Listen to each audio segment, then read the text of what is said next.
Could you, first of all, just some preliminaries, could you address what this office is, a little bit of its history, how many people work for it, budget, whatever, the whole, what Okay. exactly is this thing? My position as Special Envoy to Monitor and Combat Antisemitism was created in 2004 by the U.S. Congress, and the purpose was there was such an increase in incidents that that members of Congress were aware of, that they wanted someone dedicated to monitoring it and figuring out ways to make it stop. So there is someone who held this job before me. Then when I was hired, that position, which was in a different building and kind of on its own and isolated, was brought in here into the State Department. And my priority, and obviously the administration's priority, is to infuse what I'm doing into all parts of what the State Department does.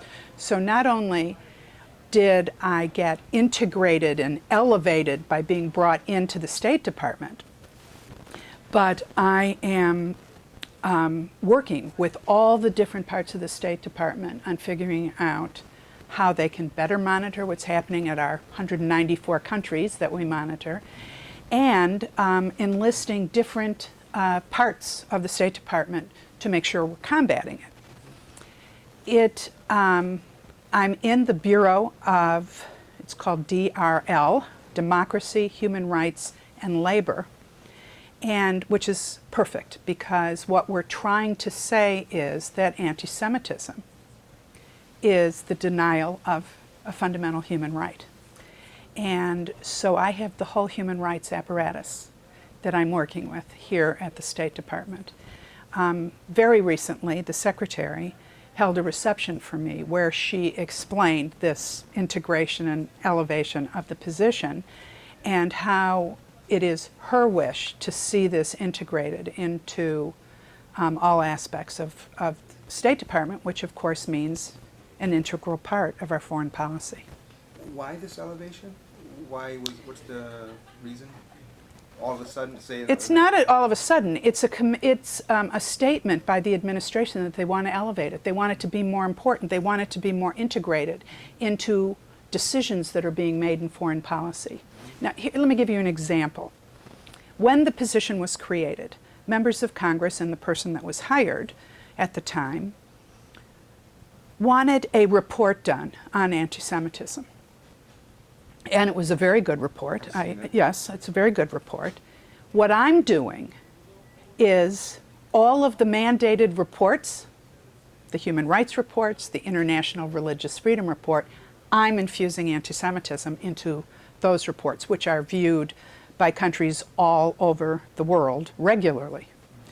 And so that's what I mean by integrating it. So every country report examines, is there anti-Semitism? Has there been an increase? What are the incidents? And what are we calling on those governments to do? And what are the consequences for people who don't pay attention to anti-Semitism in their countries? Or? What are the consequences? Yeah. Well, we call it out. When a synagogue on Crete is firebombed, not once, but twice, we call on the Greek government, the local officials, the NGOs, the non-governmental organizations, the media, to condemn this, to make sure that efforts are being made to protect the Jewish community, and it works. So after those bombings, we strongly condemned it. The head of Greece condemned it. The mayor of the town that this ancient synagogue was in condemned it. And about 3 weeks later, I received a phone call from the ambassador to the United States from Greece. Would I come over to the embassy? And I said, of course I will. And I went over there. And the reason that he asked me there was, this was in the middle of the riots in Greece over the economy. And they said to me, the staff of the embassy said to me, including the ambassador, when there is upheaval in Greece, when there is economic stress, we worry about increases in anti-Semitism. And we want you to know we're watching, It's painful to say, we know it's going to happen, but we're here and you can count on us letting you know what's going on and what our efforts are. I consider that a very good thing. Forgive me, I'm You just go gonna right hop ahead. around with a bunch of questions. Okay. I found some quotes and some things you wrote on the internet, so I want to just Sure. see what, elicit from you something. So you said, I'm forging partnerships with key offices across the U.S. government, including the national security staff at the White House. Could you discuss that? That's pretty big stuff. Do you recall? Well, of course it's big stuff. When we're dealing with human rights as foreign policy, and we're emphasizing within that anti-Semitism, I meet with staff at the NSC often. I think I'm meeting with them again Monday. And we talk about strategies and what can we say, what should we say, what should we do back channel, what should we do publicly, of course. Can you give any examples there, or is that Probably not. top Probably secret? not.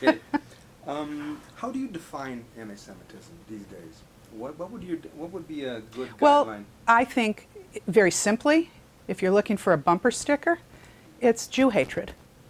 Now that's easy to say, it's harder to describe. I think anti-Semitism is the perception by someone that is incorrect, that is hurtful, hateful, and diminishes the person who is a Jew. And the reason I said the perception, because anti-Semitism, acts of anti-Semitism, people are attacked on the streets, graves are desecrated, graffiti happens in people's homes, and sometimes they're not Jewish. But they're still anti-Semitic because whoever was doing it thought that person was a Jew. And we're seeing this happen. I think anti-Semitism changes over time. I mean, if you look at history, it was clearly from the church, it was from religion that the way Jews were hated. We were accused of killing Jesus. We were accused of, in the medieval times, of killing Christian children to bake matzah. I mean, it's like absurd stuff. I'd like to say it's absurd and belongs in the history books, but there are elements of it alive today. Then it moved to the ultimate, the Holocaust. We saw it really as a racial prejudice. In my dealings with Eastern Europe now, it's an identity thing. The countries that are so happy no longer to be under Soviet occupation, their identity as Ukraine, as Belarus, is different. I mean, Jews are not of them. It's a different, it's a nationality. And then, of course, there is Israel. And when Israel is demonized, when it is held to different standards than the rest of the world, or when it is delegitimized, when people think Israel does not have a right to exist, I believe that's where anti-Israel morphs over into anti-Semitism, and unfortunately we see that a lot. You hit on a whole bunch of good, interesting points, so I'm going to try and... Go ahead. One is grave desecration. Could you elaborate on that? Some examples, how important that is? Well, let me answer that a couple of ways. I just got back from Auschwitz. Auschwitz is my family cemetery. My father was the only survivor to come out of Germany. He got out of Buchenwald. The rest of his family was sent to Auschwitz and killed. So I have no grandparents, uncles, aunts, cousins. So the importance of having somewhere official to touch, to serve as a memorial is very important to me. So in addition to going to Auschwitz and trying to get your head and heart around the fact that the Nazis built efficient death factories, it also personally was visiting the only cemetery I have of my father's entire side of the family. Memory is an incredibly important part of Jewish identity and Judaism. We define immortality a lot through memory.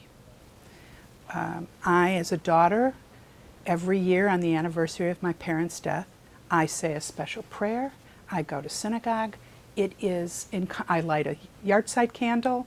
I do all the ritual because it's important to me to officially remember. Of course, I think of them every day, but to mark it.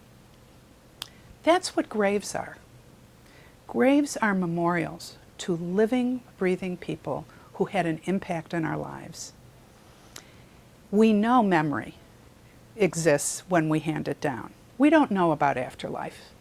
You ask 10 Jews about their view on afterlife, you'll get at least 11 opinions.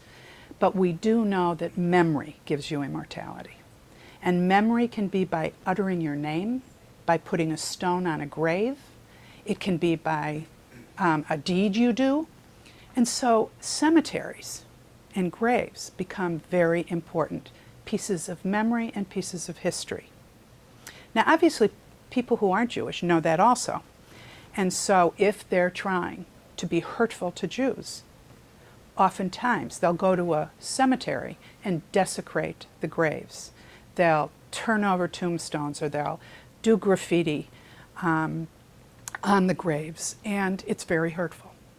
You have places throughout Europe where Hitler used gravestones to build and pave roads. Very hurtful. It denies people the place of memory, and it is the symbol of a living, breathing person. So, does your office? I think I saw a reference in that global anti-Semitism report. Lobby for stronger laws or increasing the criminal. We regularly meet with other governments. And part of our negotiations with them and our relationship is, what are you doing to protect the memory? What are you doing in your schools to teach about the Holocaust? What are you doing to celebrate the contributions Jews made before they were completely exterminated from your midst? What are you doing to protect their lives and their cemeteries? Cemeteries become a very big issue because they are picked on a lot by anti-Semites. So, for instance, when I was in Ukraine, we talked about the Jewish cemeteries. When I'm in Lithuania, I'm meeting with the Jewish community. The first thing they raise to me is, we have to deal with the cemetery and where the lines are. And often, as a result of the Holocaust and the Nazis, sometimes a cemetery is a mass grave. And of course, Ukraine has 2,000 of them. It's pretty horrific. How are those being labeled? Is it honest, what you're saying? If you go to the famous mass grave Babi Yar, it indicates that in 2 days, 100,000 Ukrainians were killed by Soviets. It's just not true. That's the kind of negotiation we'll have one-on-one with government leaders and human rights advocates in countries. You mentioned this already, but I still want to sound it out again. You said, this is a quote from you, "The United States maintains as a top priority the raising of the issue of anti-Semitism in the context of our relationships with other countries." Could you discuss the top priority aspect? The fact that my position has been elevated and integrated into the State Department, which is the foreign policy apparatus of the United States government, is an indication of its importance to our discussions with countries. What do I mean by a top priority? We have a lot of priorities in this country, but when the Secretary of State 2 weeks ago goes to Krakow, Poland for a meeting of the Community of Democracies, and she stands up and she talks about fundamental human rights, she talks about anti-Semitism is in there. She goes to the Schindler factory that just had opened as a museum, and she commits our resources, our dollars, to keeping the upkeep of Auschwitz. There are a lot of things the Secretary of State calls on countries to do. While she was there, she called on Poland to get their bill to provide restitution to the survivors and their heirs passed and get on with it. There were a lot of things she could have raised. She raised that. What is Hillary Clinton's relationship with you? Do you have any kind of... Well, last week she had a wonderful reception for me, and many people who were there said how it was different than others because clearly the secretary and I knew each other. I started my comments. I'm not sure if this is what you're looking for, but I started my comments by describing what I've observed about Secretary Clinton in her various parts of life and in my various parts of life, where I've had the pleasure of connecting with her. It started back when she was at the Children's Defense Fund, their chair, and I was the chair of the Wisconsin Women's Council at a hearing, and whoa, heard her speak. But I was recently, a few years ago, diagnosed with cancer, and it was the scariest moment of my life. And the last phone call I got before I was being wheeled into surgery was from Hillary Clinton, wishing me well and telling me she knows I'll have a speedy recovery. And therefore, I call Hillary Clinton a mensch. She's very firm as a Secretary of State. She is brilliant at analysis and at negotiations. And she's got a heart of gold, and you can't get a better combination. And for those who don't know Yiddish, Mensch? Mensch is Yiddish for, well, I guess literally it means a person. But like many things in Yiddish, I don't know how to describe it, particularly without my hands.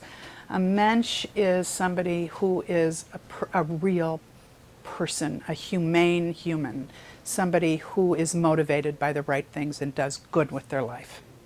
You know, quote, a reemergence of anti-Semitism in Western media. Could you discuss that? Re-emergence of anti-Semitism in Western media? Yeah. Well, since there's been such a profound increase in acts of anti-Semitism, it's being reported. Sometimes not reported enough, sometimes misreported, but it is getting ink in print media all over, Western Europe, here, somewhat in South America. And so it's being reported. It's a story. It's something that isn't being ignored. I think that's what I meant when I said that.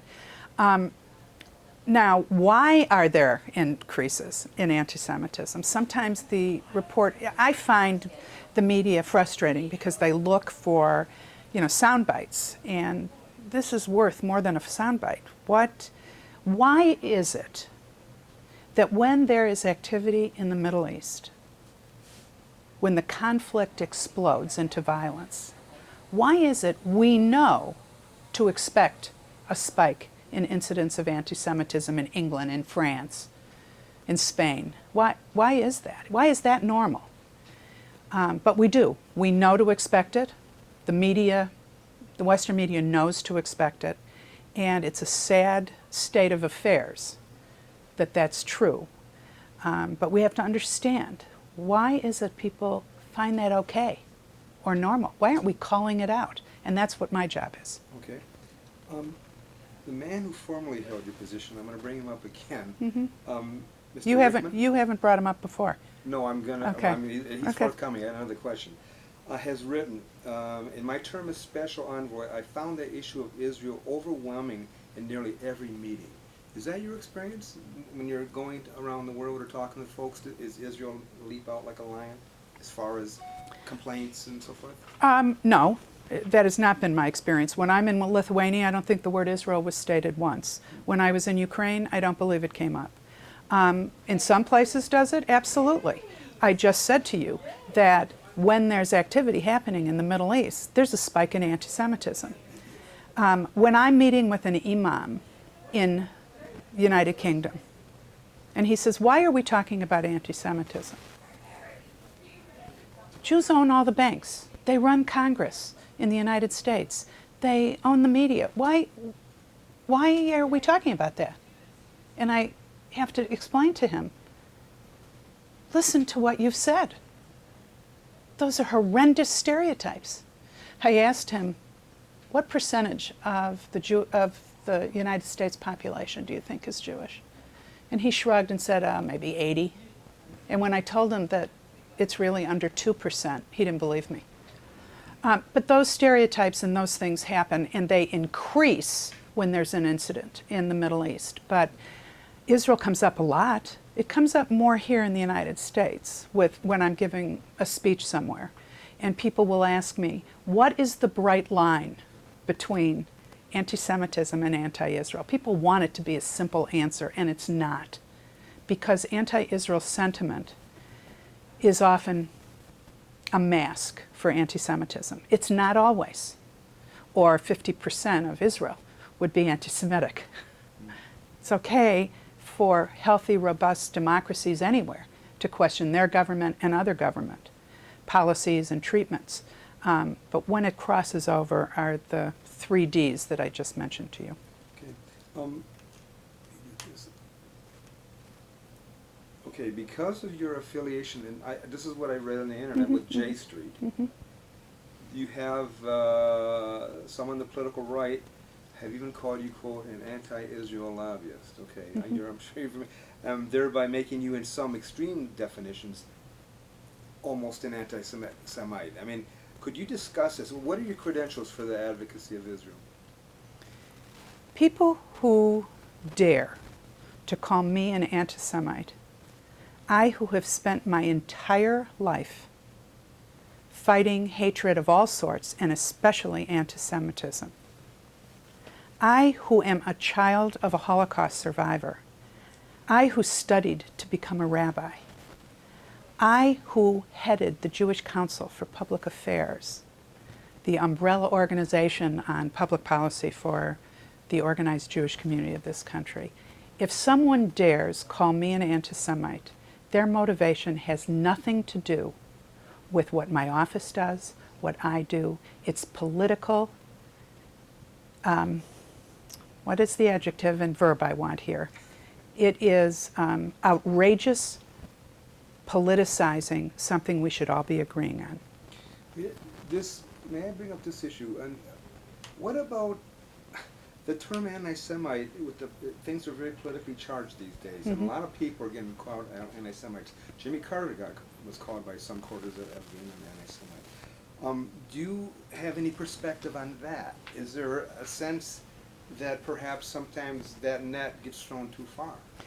I think sometimes people will refer to someone else as an anti-Semite, and I wouldn't agree with them.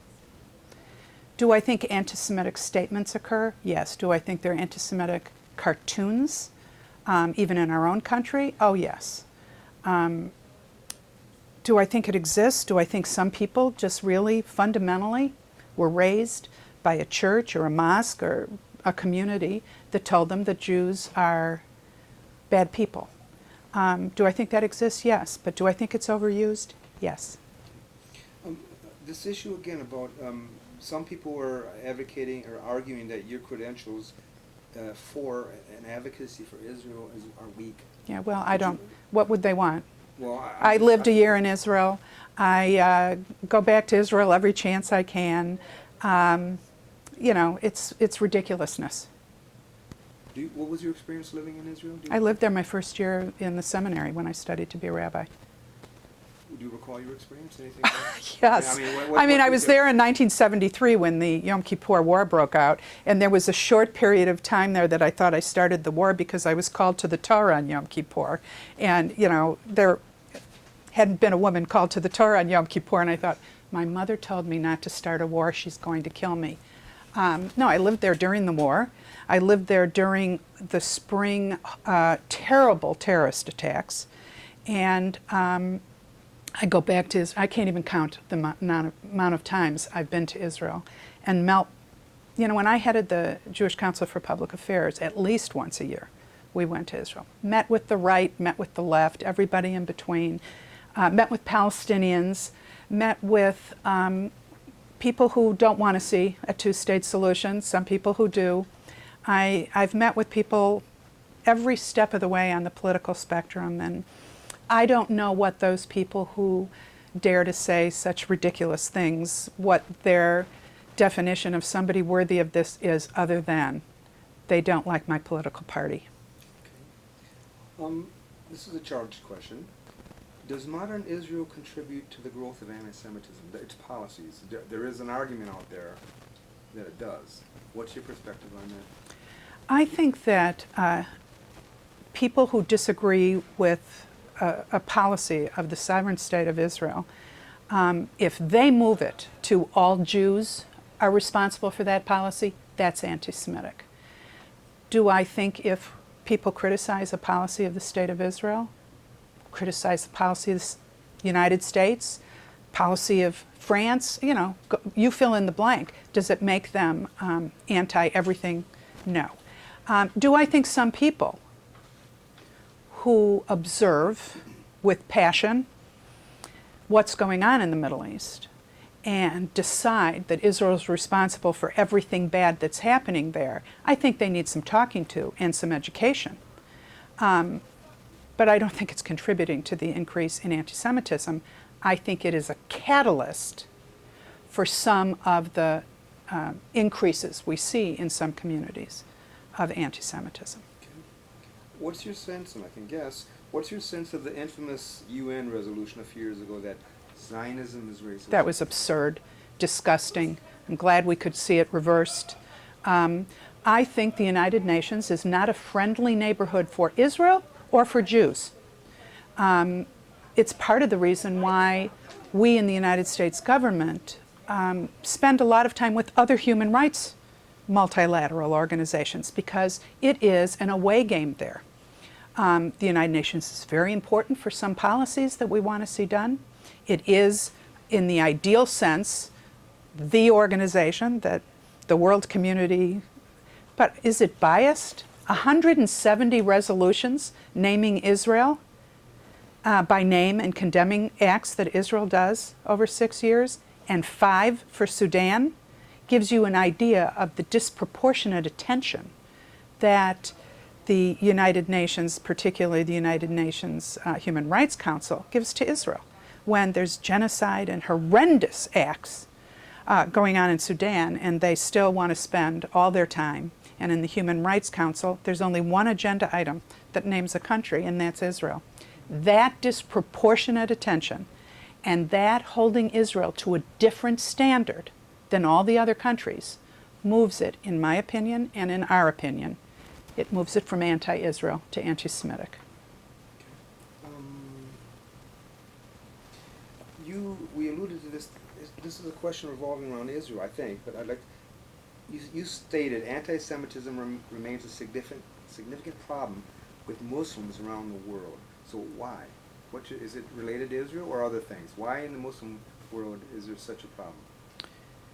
Well, in the main, it's not a problem. In the main, Muslims and Jews are coexisting and working well together and trying to build their respective communities and communities together. But where it's bad in places where there's unbelievable poverty, where people are desperate, and people who are desperate do not only desperate things, they do stupid things. Now, having said that, many religions in their teachings get their identities from being a religion above all other religions. All religions, I believe, do that. To the extent that some Muslims are being taught that Jews are children of pigs and apes, or are compared to snakes and wild animals that seek to harm Muslims, that's a really bad thing. And if kids are being taught that on children's television or in their madrasas, it shouldn't surprise us that when they grow up to be full-blown anti-Semites. And it happens in some communities. It is not the major Muslim communities, but as we know, there are extremists out there that seek to harm Jews and seek to harm Israel. And Muslims are not the only, that is not the only religion that denigrates Jews, and so it's something we pay attention to. I'd like to bring up Mr. Rickman again. Okay. Because this is very By the recent. way, I've never met Greg Rickman. Okay.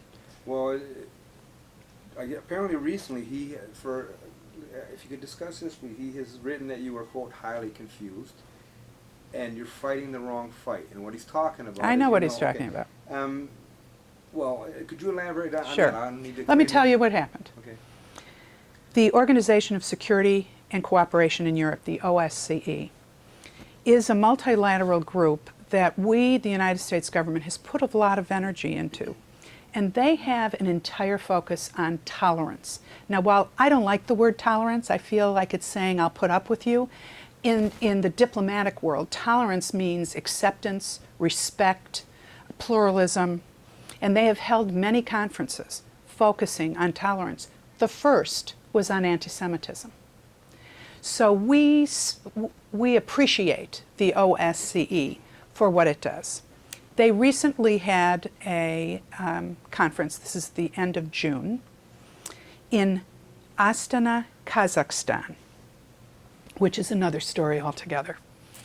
And in Kazakhstan, 56 countries come together, and it was a tolerance conference, so that was the focus of the conference.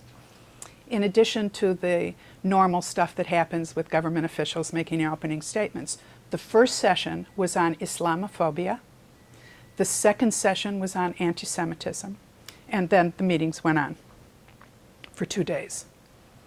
I wrote the statement on anti-Semitism, and the special representative in the State Department for outreach to Muslim communities wrote the statement on Islamophobia.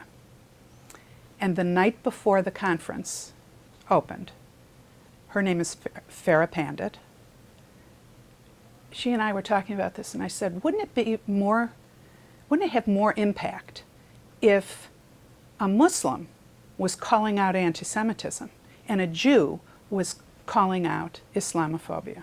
And so we swapped. I gave her speech, she gave my speech. And the countries there paid attention. It went over very, very well. It was well received, and the comments that I got from some of the official government representatives there, as well as the non-governmental, is, you walk the walk, you don't just talk the talk. That's great. I got a lot of praise for it. It was great. It is both amusing and painful to me that Mr. Rickman didn't get it. And so in his comments, he said, wasn't it great that Farah talked about anti-Semitism? Why couldn't Hannah talk about it? Without understanding what we were trying to do in the official statements. Now, a lot of what goes on in these conferences is beyond official statements. It's having meetings with countries. It's trying to work with advocates that are in these countries. And what I did at that conference, in addition to just swapping the speech, so Farah gave my speech and I gave hers, was we held side meetings focusing on organizations around the world, that we brought them there, that are proactively focusing on the youth and trying to fight anti-Semitism. So my entire focus was on anti-Semitism, and someone who would choose to read the transcript of that and come away thinking I was confused is quite confused themselves. Can you explain for me, I mean, or what's your sense of what's at stake here? Where is Mr. Rickman? Let's not focus only on him, but what is being pitted here? What is the problem that range of perspective has with you? I'm not sure what you're asking me, but Greg Rickman was a Republican operative. Okay. He wanted this job. He had the job. He lobbied hard to keep the job, but a Democrat won for the presidency, and it's total partisan politics. I see. And he's not fooling anyone except maybe you. No, I don't know much about him. I don't know.